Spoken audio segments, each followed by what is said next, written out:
Greetings once again. we revisit. I well, the world has changed in the interim, hasn't it? Well, for us in South Africa at least. Anywho, for me it's a little after 3:10 in the morning, and I haven't been able to sleep, which is an occurrence that's very few and far between. Anyway, eventually I just thought, well, let me get to it then. So, if you'll excuse me for being a little bit on the fuzzy side today, but just to get my bearings again, of course, with this piece, after 1 week and 1 day, 1 week and 2 days, yes, waterfalls, nature, phew, the everlasting. Where do I begin? With this piece? I think let me just get into it with a little bit of color, and I'm going to start with this sandstone.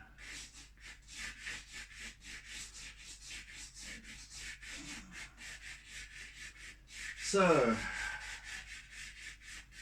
shan't get into the politics of things, and I don't like politics anyway.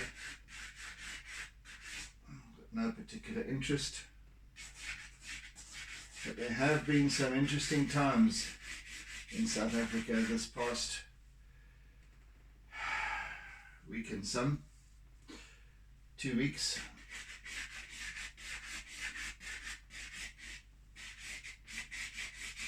And heaven alone knows where we are heading. I don't think anyone knows, actually.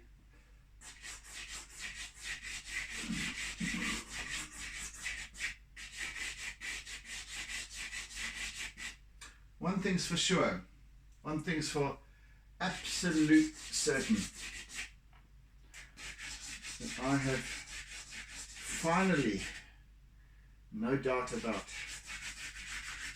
is that we as conscious and discerning South African people have managed through this adversity, through these troubled times, to pull together in a manner that has never been possible before.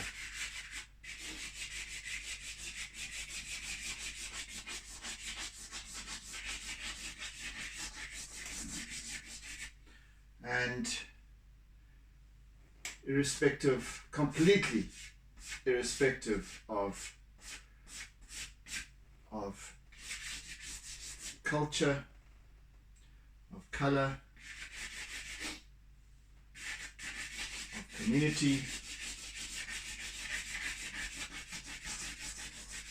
of tribe, of belief system, of religion. I don't know that there's been a better example in the world as far as what has transpired that was forced into play in this last 2 weeks. And I've spent this time, as I said, I've lost track of time. That at the beginning of last week, on Monday, when I started this piece, and during that night, well, the previous Friday, I think it was, Jacob Zuma handed himself in to the authorities and was imprisoned to begin serving his 15 months or whatever that was handed down to him by the Supreme Court. Was it the Supreme Court? I don't know. For contempt of court. So, anyway, protest action began over the weekend on Saturday. There was protest action in the streets. People were setting alight to tires and burning some vehicles, trucks and so on the main arteries. There was a bit of chaos. And that was the start of it. And then Sunday, things kind of quietened down a little bit. We thought, well, that might be the end of it. But it was just brewing. And I remember lying in bed and during that evening, and I forget what kind of time it was. It was around about midnight, and I heard these pops and bangs fairly close by, and I thought to myself, what are these idiots setting off leftover fireworks for? And it was like the thunder flashes and stuff like that. That big bangs, huge bangs, and lots of little pop pop pop pop pop pop type of sounds. Anyway, I slept like a baby after that, and awoke in the morning to what was essentially absolute chaos in this country.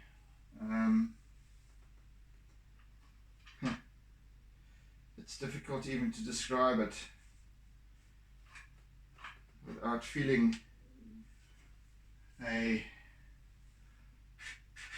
whole medley of emotions.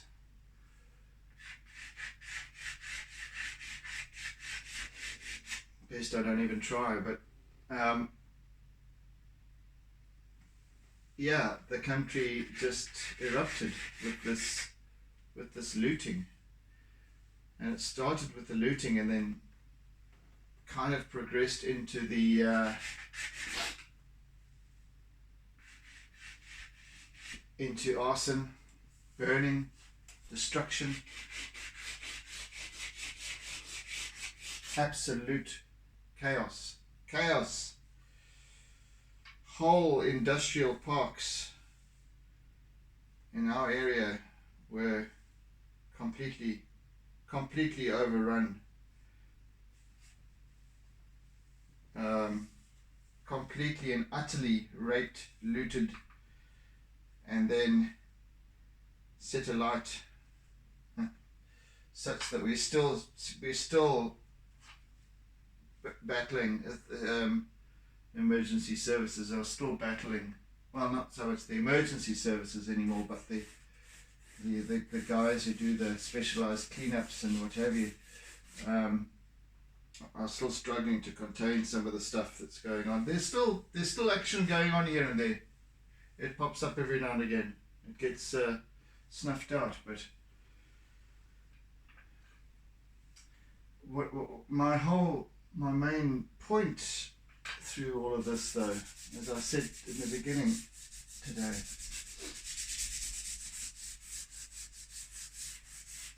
right across the board, every spectrum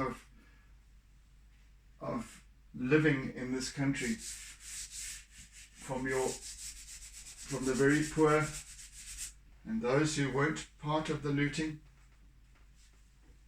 Only approximately 2 million people were involved in that. It's a fair number of people, mind you, but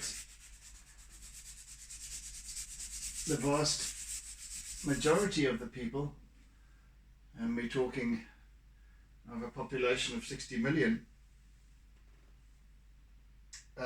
weren't. The vast majority of those people living in areas where these looters came from weren't part of this, and yet stands to suffer the consequences of the fallout. However,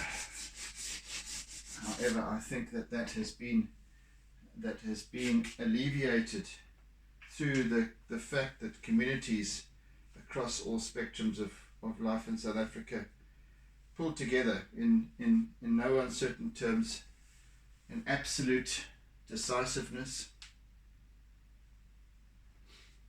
and stood together against these pillagers. This horde, and it's just it's bizarre. It beggars belief, because these people that came in weren't violent necessarily. Yes, there were elements of violence, quite a lot of it too. Some of the instigators, many of them were armed. Many of them tried to create and stir up the chaos. But the vast majority of those people that were looting were doing so not politically, not with a political purpose, not because of Jacob Zuma. Yes, that was the what was used as to instigate the stuff, the goings on. Wasn't that? It was either they were just bent on looting. It was either the fact that they were hungry, as many of them were, so they were seeking food and any something that they could sell for food. Others were just doing it for the fun of it, literally, the glee, that taboo, that taking a chance with life against all odds. And whether it was the poorest of the poor, those of the now close to 50% of our population that are unemployed, especially after this, right up to, people were coming with their luxury vehicles, SUVs, Mercedes-Benz, BMW, you name it, Lexus, Jaguar, to open their boots, the boots of their cars, or the trunk, or whatever you want to call it, and the back, the doors, everywhere, anywhere that they could fit stolen property. And this was as I said, it wasn't necessarily, especially to begin with, wasn't necessarily any of the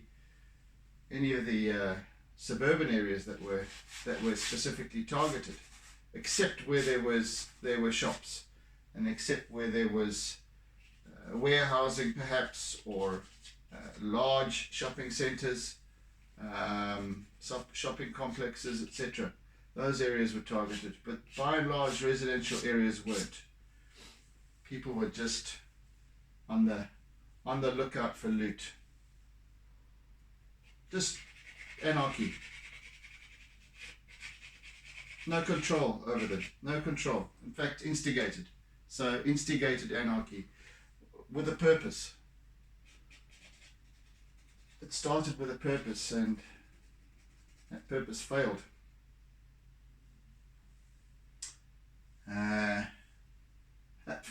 That purpose failed dismally. for these fools.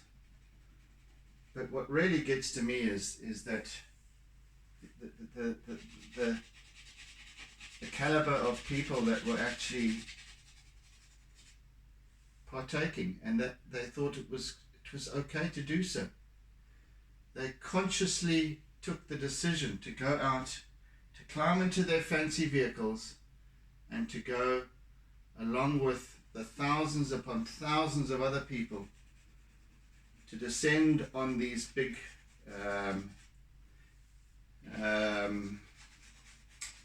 retail warehousing estates and load their cars up with whatever they could, whether it was, many of you would have seen the Aussie man doing his voiceover of the guy trying to shove a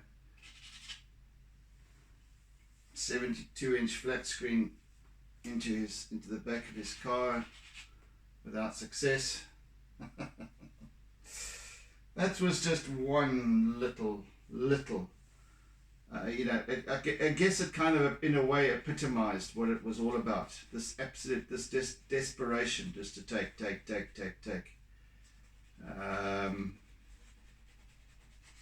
Forgive me, today I am simply, literally, today is my a mental meandering of note, because this is all still, it's still settling within me to try and come to terms with it, to come to grips with it on many levels.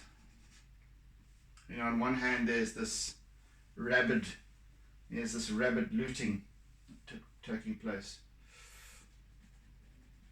On the other hand, there's this series of events that caused the coming together of the South African people like has never ever happened in the history of this country. Never. And that is bloody brilliant. That is brilliant. People of all races standing together and going, up yours, mate, you're not coming here. You're not coming here. We stand fast. Not only that, but when some of these dodgy politicians, the Premier of KwaZulu-Natal, comes and tries to tell people in communities, I think it was Phoenix, to take the barriers down. He had to beat a hasty retreat.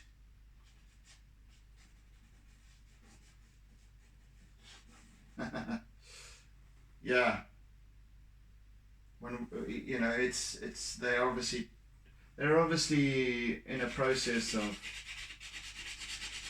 rooting out some of these instigators, and the people behind this insurrection.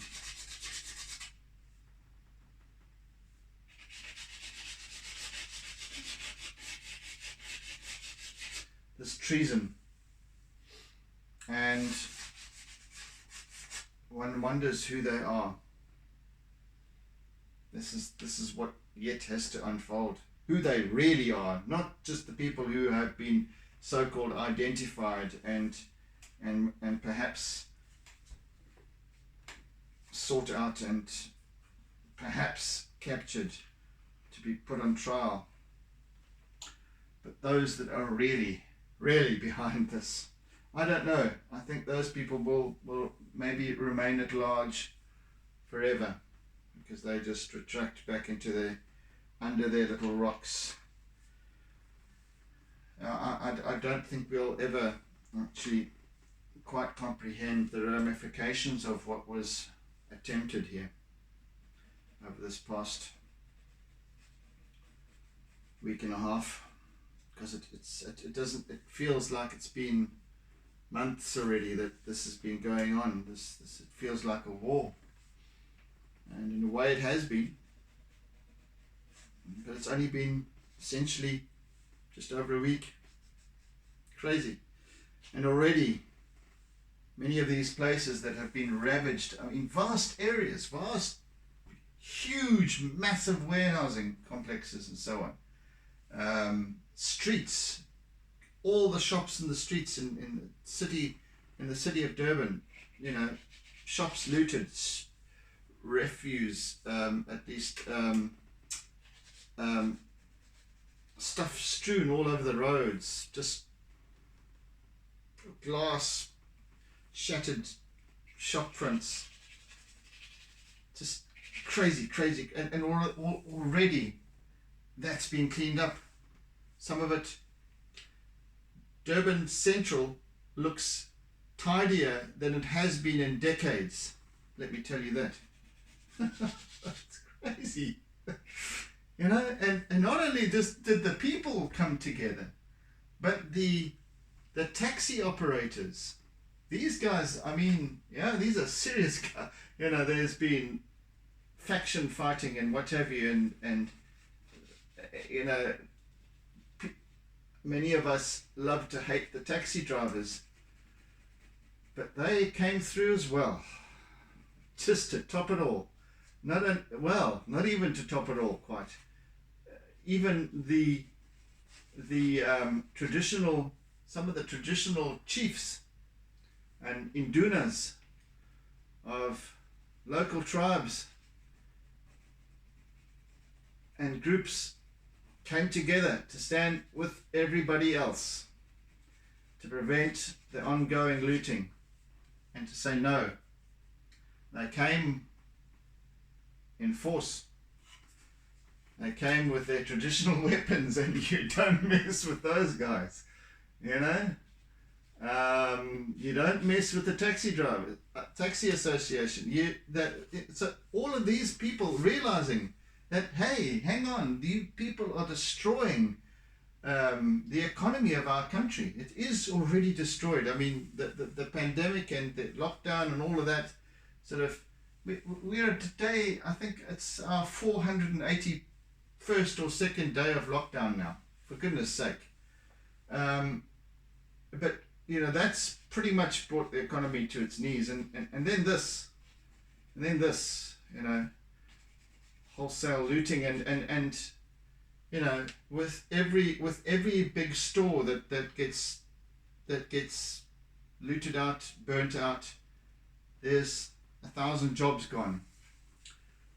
With every big warehouse, there's thousands upon thousands upon thousands of jobs have been lost that were there before, that were people were lucky to have before. Now they don't have those. So with that, people got angry. And when the people get angry, then stuff starts to happen. And then we saw, and then these idiots that started all this began to see. And now maybe they'll try and change tactics as we hear. They're trying to, now they're trying to instigate discontent amongst the media. Maybe they're succeeding, I don't know. They're trying to show to the world that in certain ways that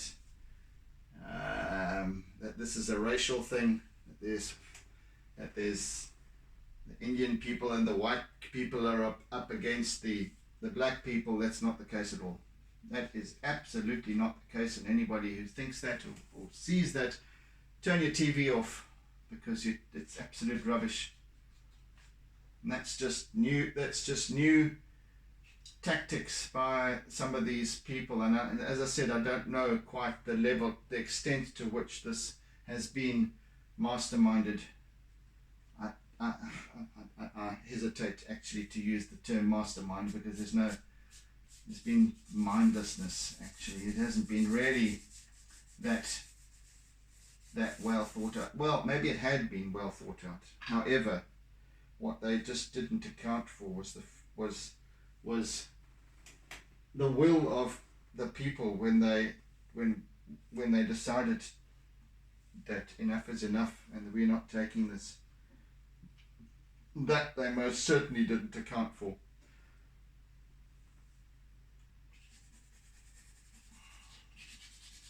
And that's not going to change now, you see. That's a precedent that's been set. That's the, and it leads me to believe that this recent series of events has been exactly what South Africa needs, and as difficult, as hard as it is to comprehend, it is exactly what South Africa has needed since 1994.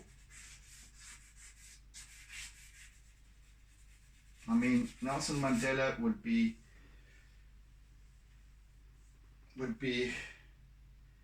turning in his grave. Just a few days ago, we had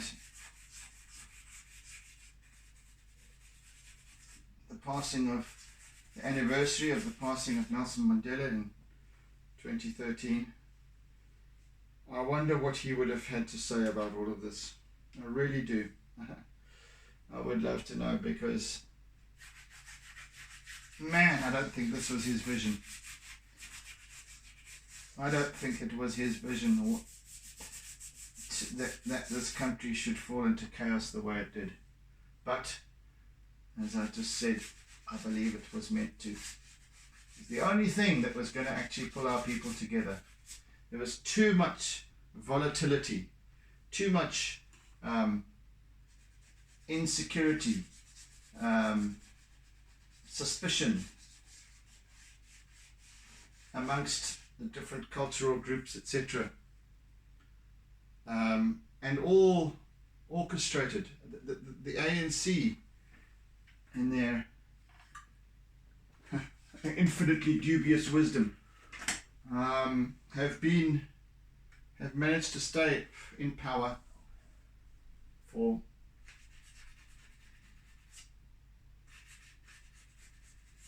the past 27 years, and we shake our heads every time, because every time we have an election and they win, every single time since 1994, they've managed to pull through. They've managed to hoodwink the people of this country. Well, the majority of the people in this country who've supported them since the beginning, quite rightly so.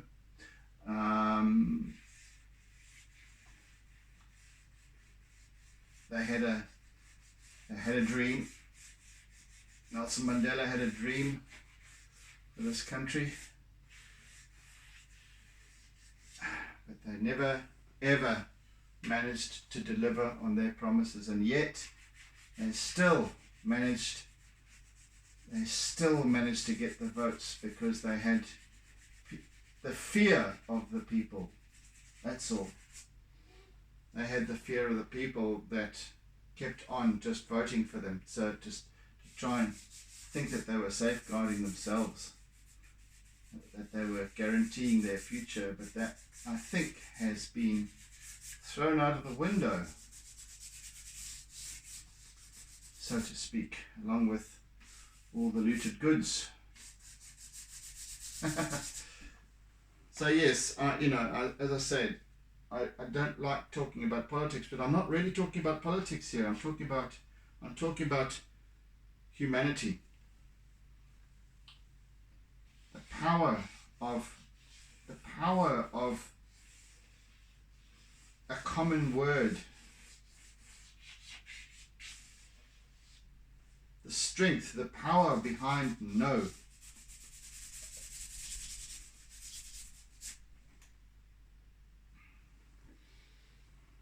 There's a lot to be said for it. No. We will not take this any longer. And I think that sentiment now stands firm across the country and all its people, except for those few brainwashed, desperate people, and maybe even some of them have maybe seen the error of their ways now, that they were behaving like barbarians. I don't want to use the term animals because it's not even that. It's more than animals. No animal would ever behave like that. Ridiculous. So maybe some of them have begun to see the error of their ways, and even if they don't feel any compassion, and I don't believe any of them could have to have begun this in the first place, any sense of guilt, pride in themselves to have become involved in this. Because if they had stopped to think about even the possible consequences of this, I mean, what were they going to do with a fridge that is bigger than their house? They managed to get it there. You know, they came with flatbed trucks and you name it. Pieces of furniture, expensive furniture that won't even fit into the... What were they thinking? What are they thinking still? And even those who had the means, had the space, as I said, there were plenty of people that were affluent, are affluent,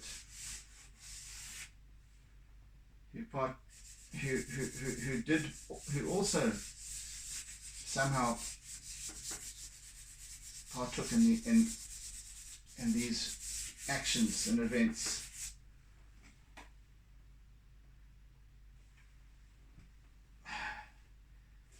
What on earth were they thinking? That this was going to be okay on any level?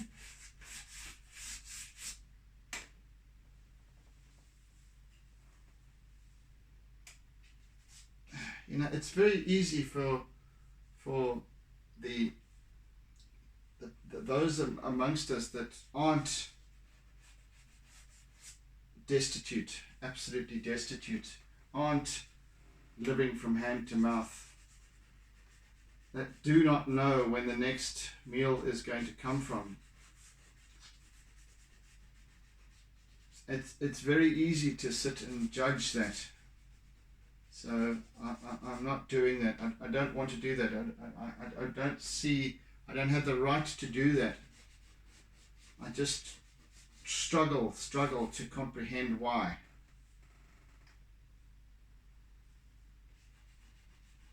And then on the other, as I said, there's mixed emotions and feelings to all of this for me personally, because at the same time as there's this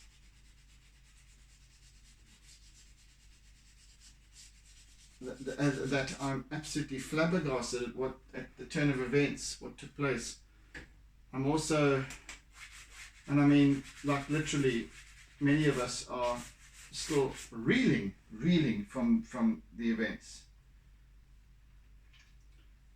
and yet at the same time there's this the sense of knowing that this is right, this was meant to happen, that it is right. And as my dearly departed friend and mentor Rod Finney used to say to me all those years ago, everything is perfect and as it should be here and now. It's nearly 10 years since Rod's passed away. I wonder what he would make of all this as well.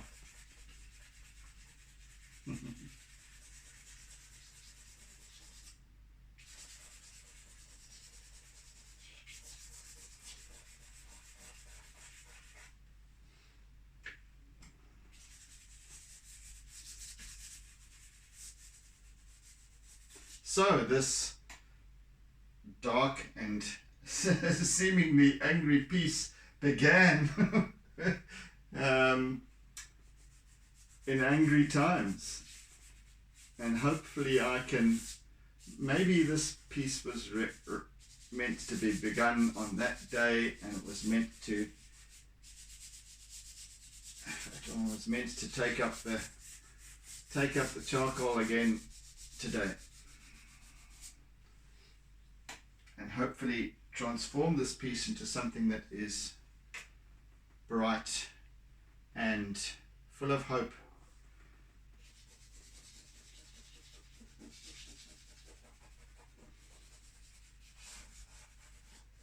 Because that's exactly where we stand right now. Many of the other provinces in South Africa have not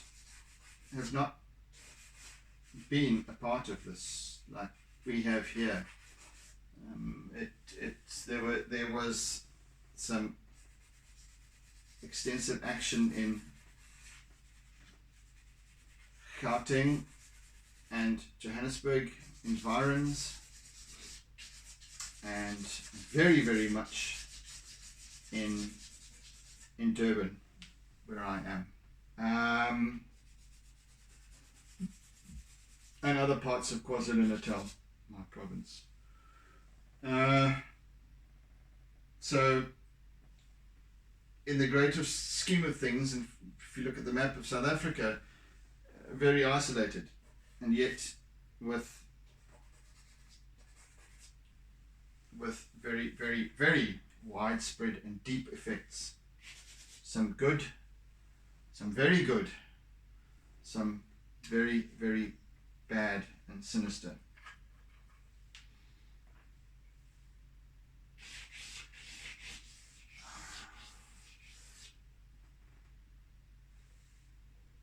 Like I said, I think this will take time to unfold, and I think the reality of all of this will still take time to settle in, but I think by and large what most of this country, most of the good peoples of this country will eventually start to realize is that, hey, we're all brothers and sisters here.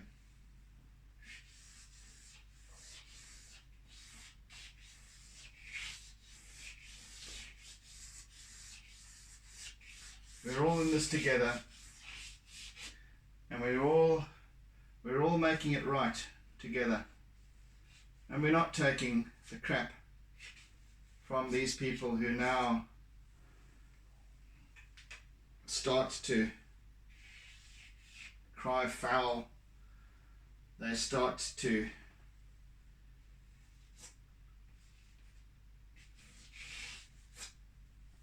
speak a different language. They start to now show up. I mean, the mind boggles, because, you know, many of you won't know that I think it was either 72,000 or 76,000 troops were deployed in South Africa at the beginning, towards the beginning of lockdown in March, April last year, to prevent people from going onto the beach, to prevent people from transporting liquor. And I mean, when it's taking a 6-pack of beers was considered transporting alcohol, amidst the ban on alcohol. That is back in play, by the way, at this point. Again, in their infinite wisdom. Not that it doesn't really make a difference to me, but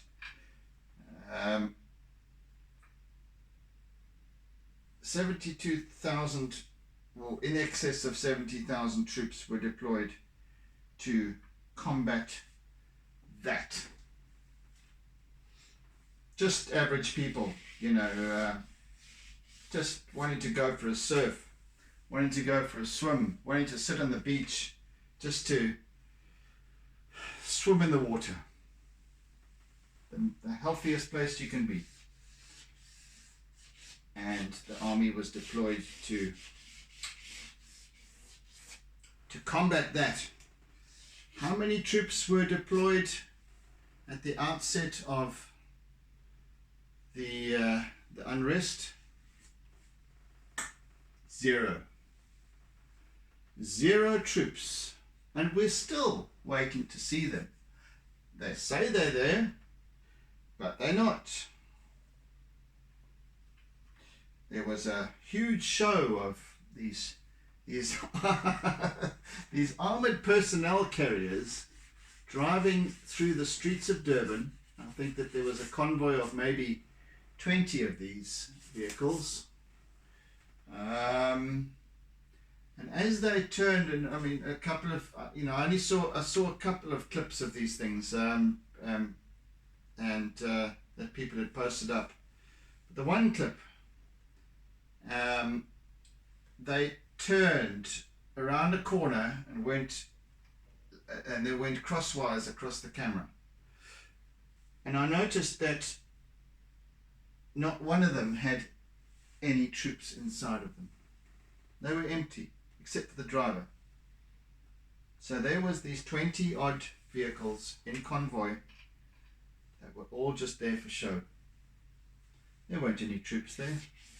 So where are these damn troops? Where were they? Never mind the fact that the communities took charge. Communities safeguarded themselves, worked together with other communities. We protected this country,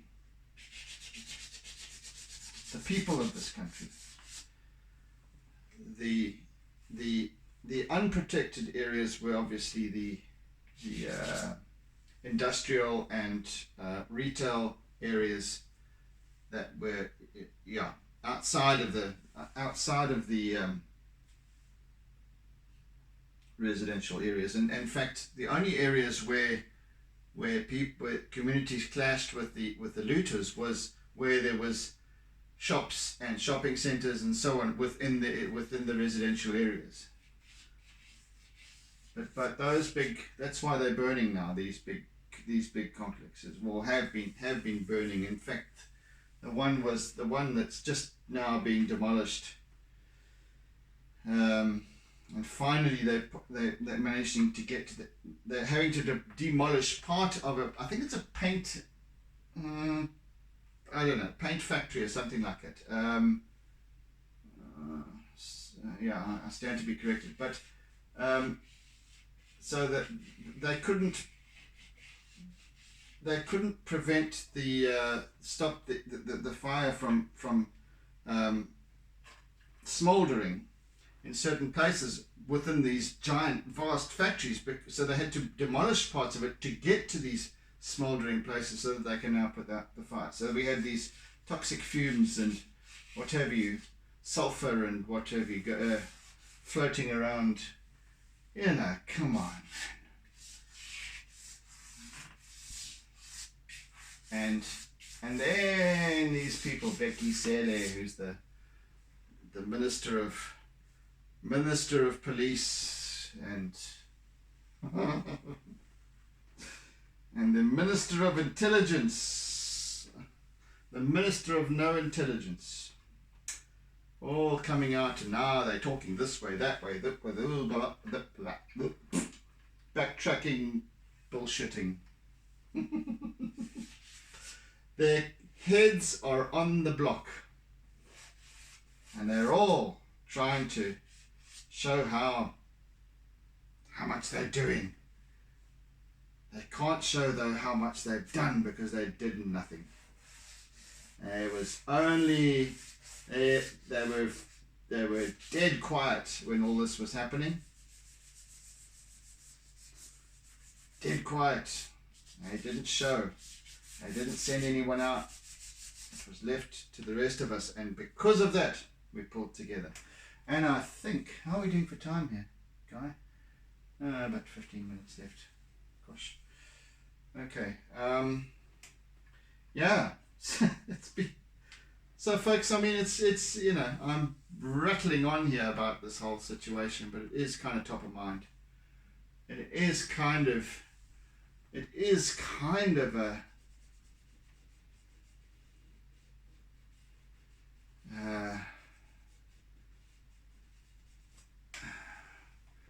kind of a learning ground for the rest of the world to see, to show how easily this can happen when there are dark forces at play with evil on their mind, greed more than anything else, actually, just greed. You know, they just wanted to take, Jacob Zuma and his crowd. I don't know who else. I can't discount even our good President Cyril Ramaphosa. I can't discount him even.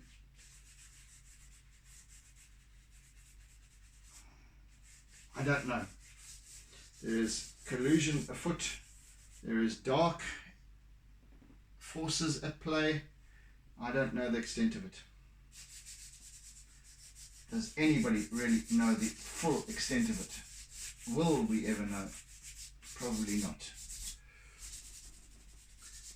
But they didn't account for the rest of us. They didn't account. They were fools to have discounted the population of this country.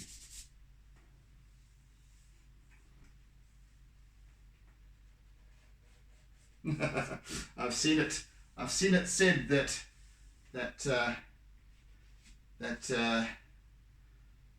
living in South Africa should be on your CV. It's a skill. It is indeed. Yeah, it is indeed. Goodness gracious me, how, yeah.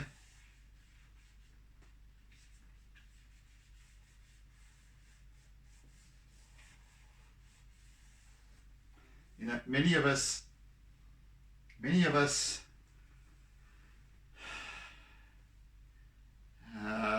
especially over 50s, males in this country, have seen our fair share of violence and unrest and conflict.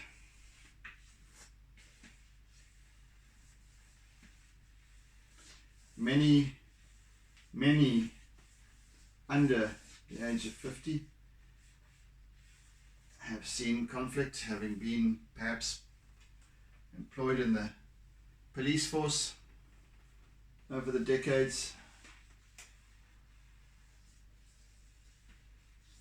They've also seen violence. But this kind of stuff that's just happened is just absolute. You couldn't have even made a movie about it. It just is that bizarre. It's that bizarre. It's beyond even sci-fi. It just this, or in a kind of a almost like a horror movie. And I call these people these perpetrators, the not the perpetrators but the looters. You know, it's like brain dead zombies. The manner in which they just came in and took, falling over each other to take stuff, whatever it was, fridges, stoves, beds, coffins even. Good God. To take with them where? And do what with? Because now they can't sell it even. So now they just have to, so much of it just got discarded, completely just left discarded when they just realized and then just dropped it and ran. Or, you know, so there's the cleanup operation has been also about retrieving stuff everywhere from the informal settlements to the townships to wherever, You know, I mean, as I said, these looters weren't just from the townships and the informal settlements. They were from affluent areas as well, and went to the top schools in this country.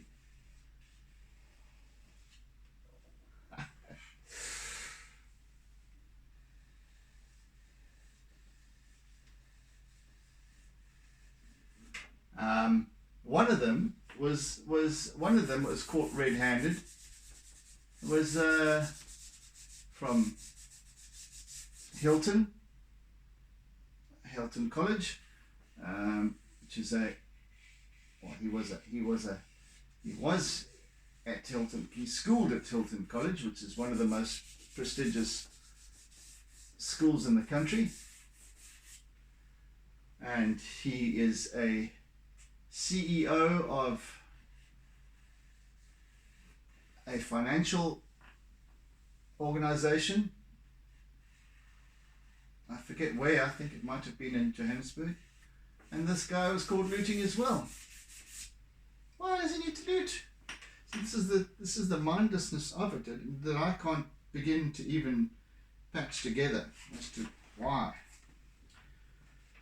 I can understand only those who were desperate, and were just triggered and used for their desperation, like cannon fodder.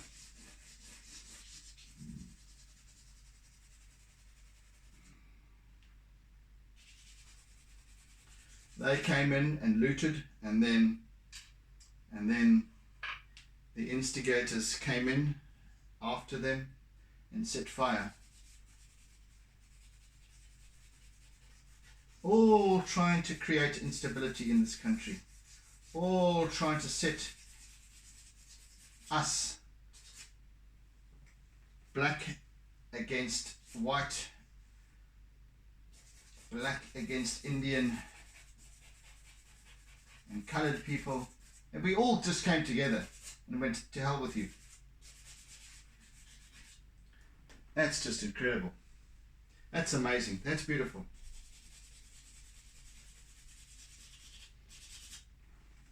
Hopefully, yeah, this week I fortunately or unfortunately for you listeners,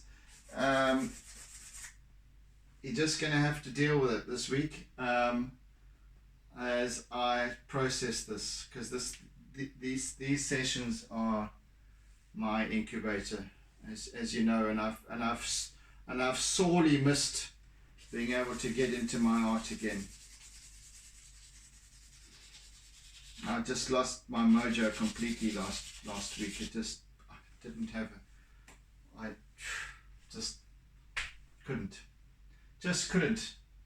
face it. Just why, you know? When are they going to stop? And they would, I was also tuned into this local Zello platform, which is essentially an app that is a kind of a walkie-talkie thing. So people and communities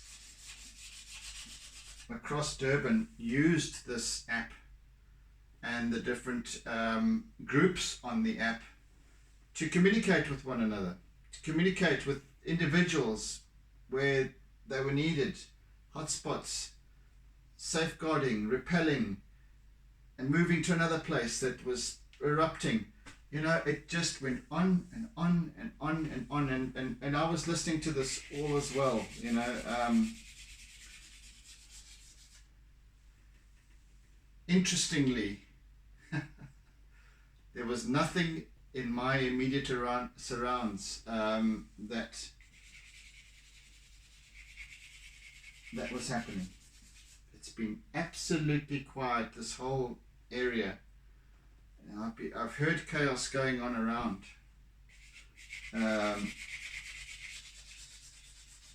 As well, but yeah, when you listen to these channels and how people were moving together, supporting one another right across Durban. All the different communities. Wonderful, wonderful, wonderful stuff. Can't even begin to describe that.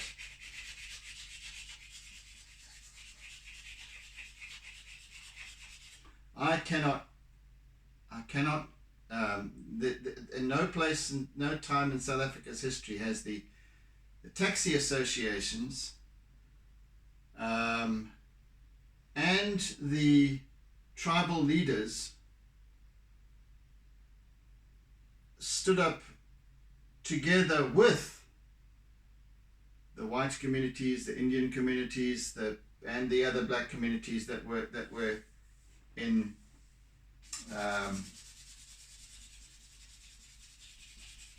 defense.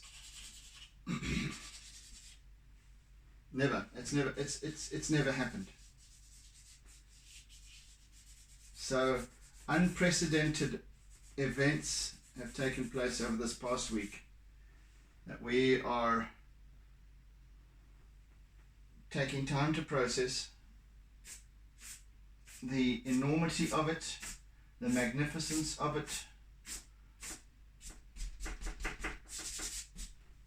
It'll all take time.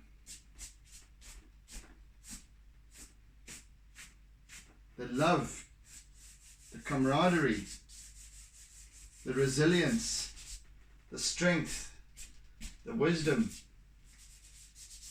And then there's these bottom feeders that just worse than bottom. I don't even want to associate them with any living form, actually. These people who just fed off this country, made themselves fat. These horrendous beings. And now they're backpedaling, and now they're struggling to stay afloat themselves, the bastards. And let them. The only thing that I do fear coming out of this is vigilantism and